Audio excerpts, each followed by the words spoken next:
There's a tanker that looks like it had an explosion on the N1. And we actually have somebody that was on site that I know. So I'm going to call them just in a second so we can have a conversation with him. But also, we wanted to talk about all these things that are happening in this particular places and stuff like that. Does this mean God doesn't care, with all these things that are happening? I wanted to play the particular part where he appears. You can actually hear him in the background, right here advising. Guys, if we are going through N1, make a turn by Malibongwe, N1, approaching William Nicol, guys. The white shirt. Hey, guys, it will explode, guys. It's a Okay, so might have to cut the part where it says that word. Yeah. YouTube doesn't like that. So we're going to call him just now and hear his experience when he was there. And I think that also comes into what we want to talk about. Yeah. Like, does God see these things? Does God care about these things? What does the Bible say about this type of stuff? And you want to introduce us? Yeah, absolutely. Hey, everybody, this is Kenneth Muller for Senior Truth on Trial with Ricky G right here. And this is an incredible time, man, with what we are going through as a people and as a country and everything. But I think such situations are an opportunity for us to look at God's sovereignty again. Yeah. Because when you go through a trial, the sovereignty of God becomes a pillow from which you lay your head. You only find rest, in the fact that you know that God is in charge of the course of history, even if there are activities of evil, with the that happened, the tanker earlier on under the bridge. And then this similar kind of situation. It can build and all of that. You can have a sense of maybe, abandonment. You can question God's existence and all of that. Yeah. And this is where we literally have to look at the entirety of what the Bible teaches about God's sovereignty and why is it so important. All right. You know what I mean? Before we go there, I wanted us to talk to this guy. We're going to call him. No, do that. I didn't tell him he's going to be on thingy, but and I won't say who he is. It's better when it's spontaneous, man. Let's go. So it's kind of an interesting one to actually get to talk to somebody. And what are the odds that we actually know someone on thingy? Hey, Chief. Not that bad. We're recording here and we are live with you, so don't say your name, don't say my other names. So we wanted to know what happened when you were at thingy. No, let me. I was not alone because now I'm driving. Let me just give off why my colleague, he will just explain what happened. Hey, Baza. Hi, how are you? No, it's all good, man. What happened today? You guys got caught up in a little bit of a situation there. Yeah, man. So basically, we were driving down the highway, right? And then to our left, we see this driver, the tanker, the guy that's driving the tank, right? So it was as if the Audi, the other car on the lane on the left of him, was trying to go in, right? And I don't know if he was also like trying to push through, and then he ended up hitting that car on the right rear of the car, and then that car, and then after that, the car tried to swerve away, and then he hit the back of that car, right? And then fortunately, that car hit the brakes, because if it did, it was probably gonna go rolling, right? And then as he was trying to move away, right, he tried to hard turn, and as it was hard turning, what happened was the tanker then flipped over, and then it tumbled, and then I think it then got a crack or something and started leaking. And the driver next to me was like, you know what, Ori, if we don't just try and rush through this while this thing is leaking, we won't go, right? Because we have a job to do, right? So then he just drove through, and lucky enough, with God's grace, our car didn't catch on fire, and we were able to. You guys were right next to it. Excuse me? You guys were right next to it. Oh, mine. We were right. We were there at the scene, before, after, during. We were there, past, present, future. We were watching it live. Oh my God! Because I could just actually, when I heard the voice over there, I was like, to the guys in the studio here. By the way, we are recording over at the Change Radio's studios. So thank you guys for having us over here. And I'm like, I know the voice. What are the odds Yeah. that I know the voice of one This of the is people? so and so. I was actually shocked to say, my word. Crazy. You know, it's crazy. So, but did anybody get hurt there? We hope everybody was okay.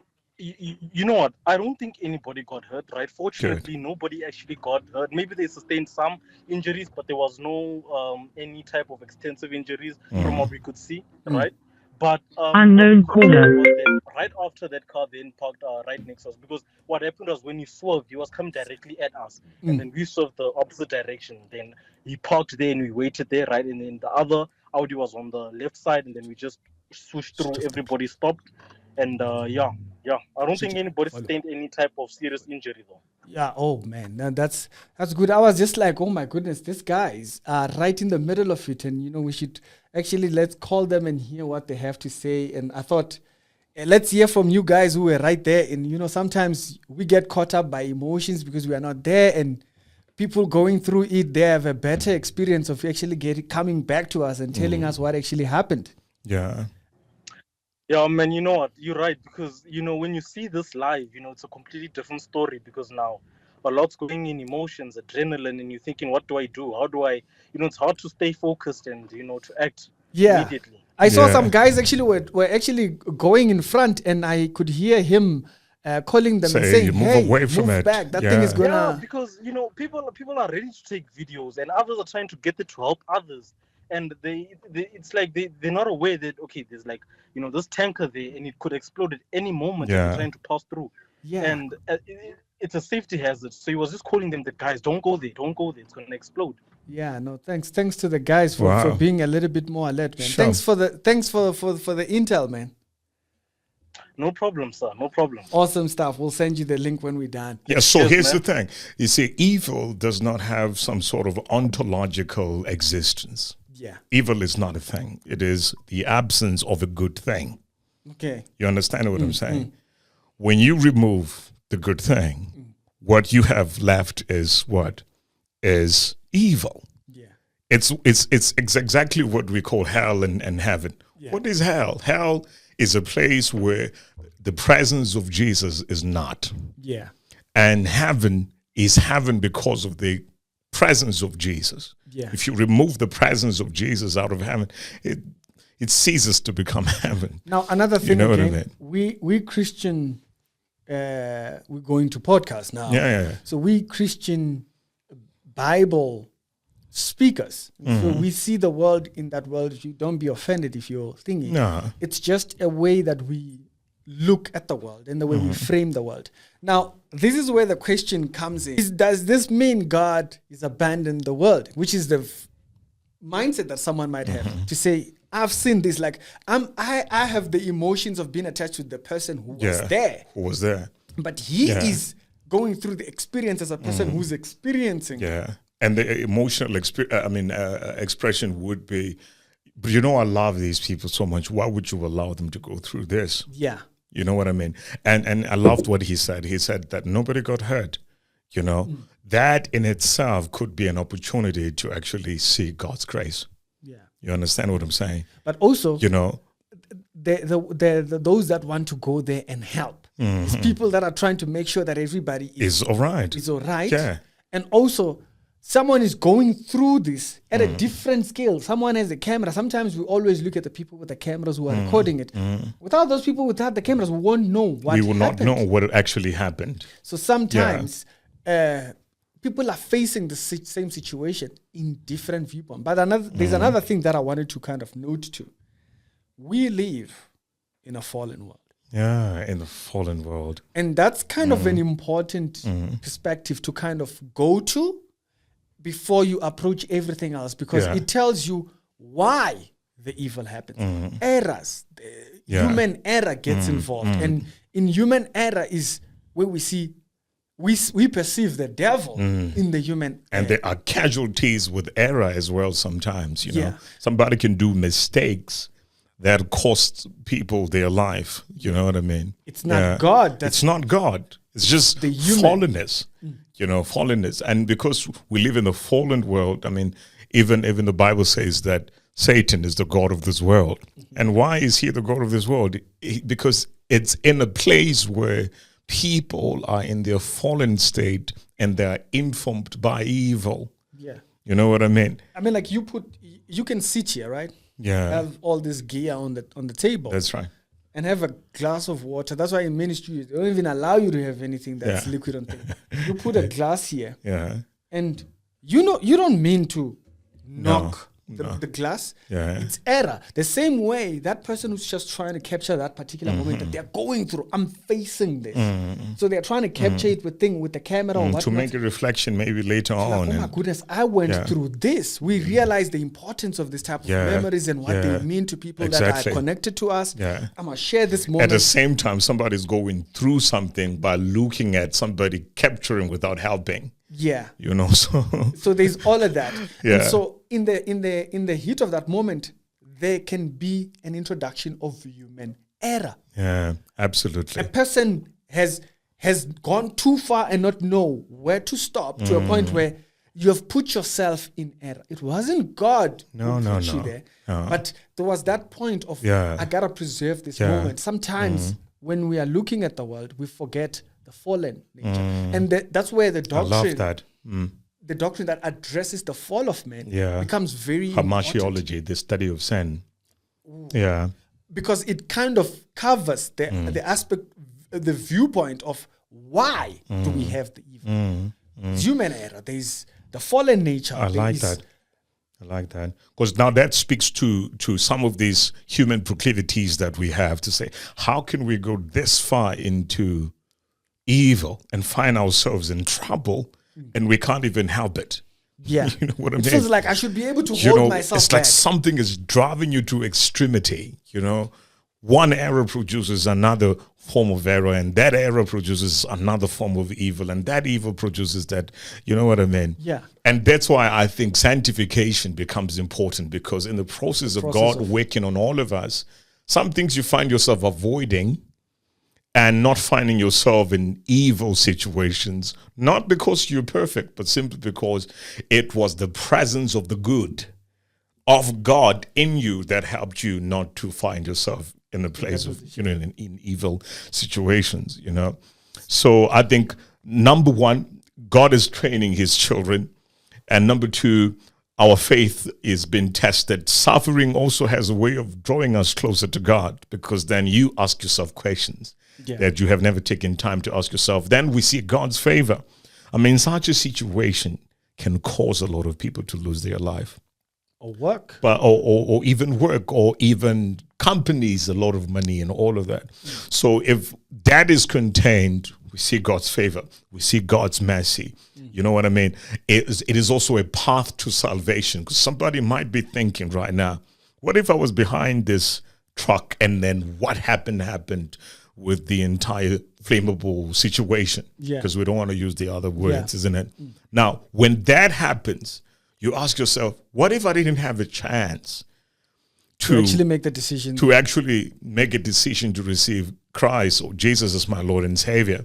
You understand? So sometimes God can put you in situations for revelation. It was not that God wanted you to experience evil or God wanted to harm you. No, he says, I have good plans for you. Plans not to harm you, but to actually what? Bring good to you. Bring good to you. And trust me, salvation is God's greatest good. And also, remember when he says our thoughts are not his thoughts. Yeah. So when I'm thinking God meant this for evil, he's thinking completely different, right? Different. This was his response to the evil that mankind had brought into the world.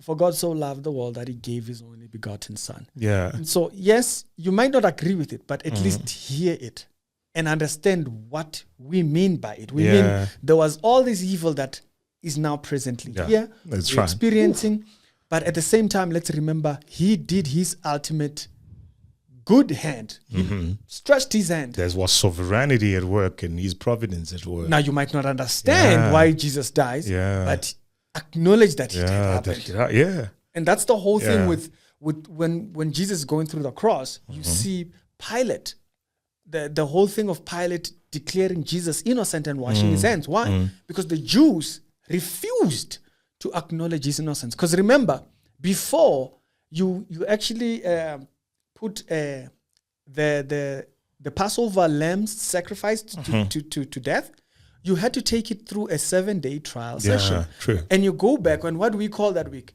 Passion Week. The Passion Week. But we don't think, why was it Passion Yeah. Week? Messiah walked into the city for 7 days to be examined. So, and guess what he does spend that 7 day doing? Interacting with them. Doctrine. He's asked questions and he's given them answers. Yeah, And this guy's hand is shriveled. Should I literally, truth was on trial. Come on, talk to me. which now. is what which is what we are here doing. Yeah, exactly. And so he put the truth forward and says, Yeah. you want to make a judgment on my innocence? This is how you do it. Mm-hmm. And so he spent 7 days doing that. Yeah. And they still did not want to declare him innocent. Yeah. Then there's the situation when he goes back into the temple. This guy comes up to him. Oh, tell us, are you the Son of God? And he Yeah. says, I've told you, but you will not believe. No, because you why? don't want to receive it. You don't want to receive it. And so it's very clear that we Yeah. are distant and far from the truth. You Yeah. might not accept it, That is but true. acknowledge it when it's in your presence. Oh, that's beautiful, The man. same way you get to appreciate a certain moment when you're holding your camera, you're watching your child take the first steps. There's a beauty to that you're capturing. Acknowledge the beauty that God has done Yeah. when He sent Yeah. His Son Yeah. for us. We see the evil of the world. We've spoken see about all it, of that. expose it, Yeah. and whatnot. Wow. You don't like Wow. the Bible. You don't like the gospel. It's fine. Yeah. But acknowledge. the Acknowledge it. Now, I find that to be quite interesting. You know what you said that actually reminded me of when he was before, is it Pilate or something? Yeah. And then he asked the question, what is truth? What is the truth? Yeah. And the Bible says Jesus was quiet, and I believe theologically, the question was wrong. It is not what is the truth, it is who is the truth. Because Jesus is the person of truth. You know, he doesn't have truth. He himself is the truth. And that's why if you remove him out of theological truth, we call that subjective theology. It is already wrong. I can question. Yeah. You know what I mean? What makes theology objective as it is because at the center of it is a person. And this person is unquestionable. He's God's ultimate revelation. If you have him at the center, then everything makes sense. And another thing that kind of tells us that is God didn't need my counsel in order to make me. No. That's how sovereign He is. No. You know, you don't like it, it's okay. Yeah. But understand what His place is. Oh, man. So I thought that was quite an interesting one for us to have a conversation about. And I'm very much happy to hear that nobody got hurt. Yes, Yeah. we'll get the reports later on Absolutely. about what happened and everything. And we're praying for your guys if your company went through some difficulty and stuff like that. Yeah, yeah. You know, may God help you. I'm and in the strengthen energy space. I know the price, man. It comes with such a thing. for a losing tanker. it. Yeah. Oh, It's painful. Yeah. How am I almost forgetting that you are in that industry? Yeah, it's painful. Yeah, it's quite a lot of loss to have on thing, and also Yeah, the absolutely. driver, and also notice that it's error. It can happen to anybody, Yeah. and stuff like that. So, Zriki, this is a church reality check, and on this particular video, that's what we wanted to talk about. Tell us your thoughts. What you have you been through such a thing? What testimonies did you come out with? Yeah. A family member. How was it? How's that emotion? You know. We called him earlier on just to kind of like alert him that I'm going to call him in a minute. Yeah. He was hype. Yeah, I couldn't even help it. He was hype. You even had to say, hey, come down, I'll call Come you down, later. I'll call you in a second. Don't tell me. So I didn't want him to tell me what happened. Yeah. Because when you put him on the call, then he would forget that thing. And Yeah. also, I'd like to salute him. He understands the rules of being focused. Yeah. And he gave Yeah. it. He gave his the phone Exactly, to- because he knew this guy understands The importance of the safety. importance of safety. And So salute to him. No, We didn't have to appreciate tell him that. that. Appreciate we didn't have that. to tell him that. Yeah. With the more you become alert, sometimes we become very offended with each other on social media. While it's already the phone, sometimes that person is not aware. You notify them. Hey, man, just get off your phone because you might get bumped by a car or you might get into thingy. And so it helps for us to grow Yeah. each other Absolutely. into that state of maturity. and for him reporting to people online, don't use this road. yeah, That's also, something commendable. yeah. Yeah. So thank you guys. And also there's apps, by the way. There's all these apps that do that show you if there's a hazard somewhere else, and they report. You might know one of those apps. put it down in the comment section. I remember one where you can actually report that there is an accident or so. Oh man, I need to be clued up. I don't know. Man. I'll send it to you. And I need help. So it might help when you're driving. Yes, you don't need the GPS, but it might help to have that app open so that it can alert you on roads that might delay your meeting and so forth. True. Guys, thank you very much for checking out this channel. Thank you for the Change Radio for having us. We're gonna be seeing more of us over here. Yeah. This just happened like an hour ago, and we happened to just see it. Like We just had to sit down and literally record. And we didn't have enough time to even think about what else. We having the conversation as we go, which is the beauty of this type of conversation. It's Ricky, and we'd love to thank the cameraman over there and everybody else at the Change And the Radio. studio, Y'all have a good one. It's Ricky. Subscribe. Be good.